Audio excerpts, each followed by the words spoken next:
On accueille sur ce plateau du beau monde, bonsoir, du beau monde, pardon, Sarah Pitkowski.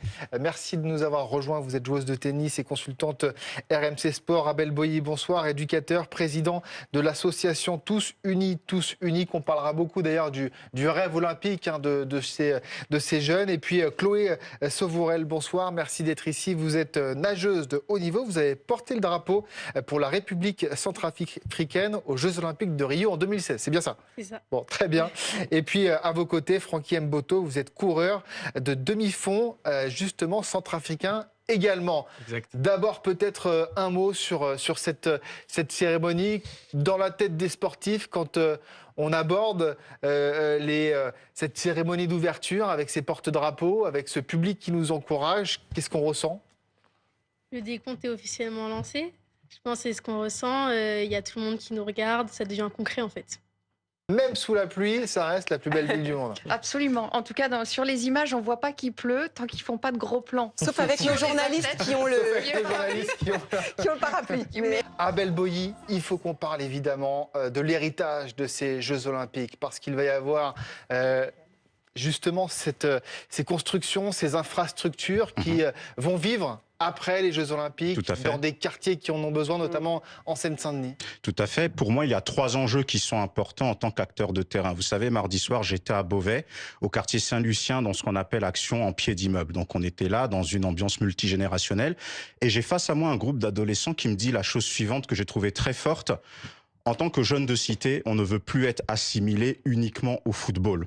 On veut avoir la même offre sportive que sur les autres territoires. On veut faire de la natation, du volley-ball et de l'escrime. Et vraiment, j'ai été interpellé pour ça. Donc c'est vrai que le premier enjeu, c'est comment faire en sorte que sur tous les territoires, que ce soit dans les centres-villes, dans les campagnes, dans les quartiers populaires, on puisse avoir la même offre diversifiée pour notre jeunesse. Le deuxième enjeu, il est de l'ordre du bien-être. On parle souvent du bien-être, mais pas qu'à travers le prisme de l'obésité ou de la malbouffe.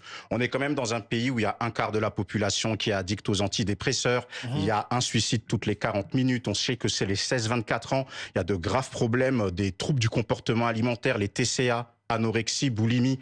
Comment faire en sorte que la France puisse enfin devenir ce pays de sport, en fait, un peu comme on peut voir dans le modèle anglo-saxon, ce sport pour tous et par tous. On sait que le sport, c'est la vie. Le sport, c'est ce qui permet de bien se sentir physiquement, psychologiquement, psychiquement. Et le troisième enjeu, c'est le rapport à la citoyenneté.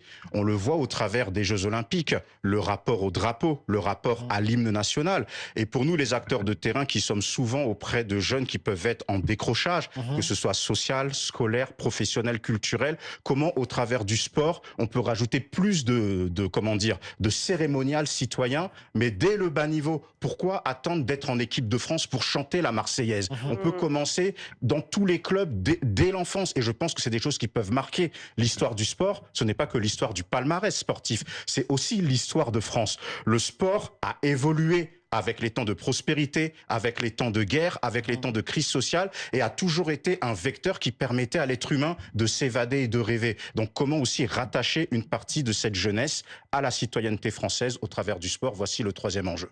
C'est très important ce que vous venez de dire, Sarah Pitkowski. Évidemment, les enjeux, parce que vous l'avez dit, il y en a plusieurs, sont primordiaux pour les jeunes aujourd'hui. Ces JO, évidemment, c'est toute une nation qui se range derrière ces Jeux, mais derrière ces athlètes aussi, derrière ce drapeau français. Mais c'est aussi très important pour cette jeunesse.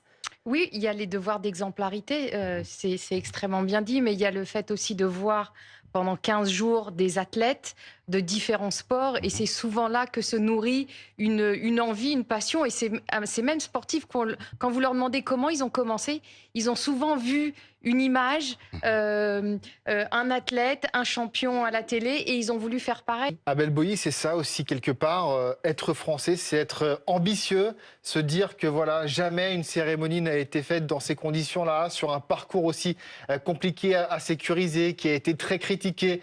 Mais c'est ça aussi, c'est justement aller au-delà de ce que l'on est capable de faire, et ça donne ce résultat époustouflant malgré la pluie. C'est ça aussi, et Paris est une fête. Paris est une fête, malgré le contexte sécuritaire. Eh bien voilà, on a ces images et on est très fiers de cela. Tout à fait. Si je peux me permettre un jeu de mots, on voit que toutes les critiques tombent à l'eau ce soir. Joli. Vous l'avez préparé celle-là depuis quelques jours. Vous me connaissez maintenant. Donc, ce qui se passe, c'est quand on voit tout ce déploiement à la fois sportif, culturel, social, historique, qu'est-ce que l'on voit? La France est une grande nation avec une histoire, une culture très forte, mais une nation ouverte vers le monde aussi. Et ça, c'est un message aussi qui est très important pour les jeunes et les moins jeunes que nous sommes. Et il faut profiter de cet instant parce que ça ne se présente qu'une fois tous les 100 ans. Donc je pense que la prochaine fois, on ne sera plus là malheureusement. Et il faut encourager les gens à en profiter parce qu'on sait qu'aussi sur le terrain, tout le monde n'aura pas forcément le même intérêt ou le même niveau d'accès à ces Jeux Olympiques. Parce que même si l'ADN est très populaire, c'est quand même perçu par certaines personnes qui se sentent en marge de la société, peut-être comme un événement plus ou moins élitiste. Donc c'est à nous, les acteurs de terrain, aussi aux municipalités, à tous les acteurs de rendre cet événement le plus accessible possible. J'ai voulu les Jeux Olympiques à Paris. J'en suis heureux. Abel Boilly, François Hollande parle de la lumière de la démocratie après avoir nous a fait beaucoup rire, nous avoir fait beaucoup rire.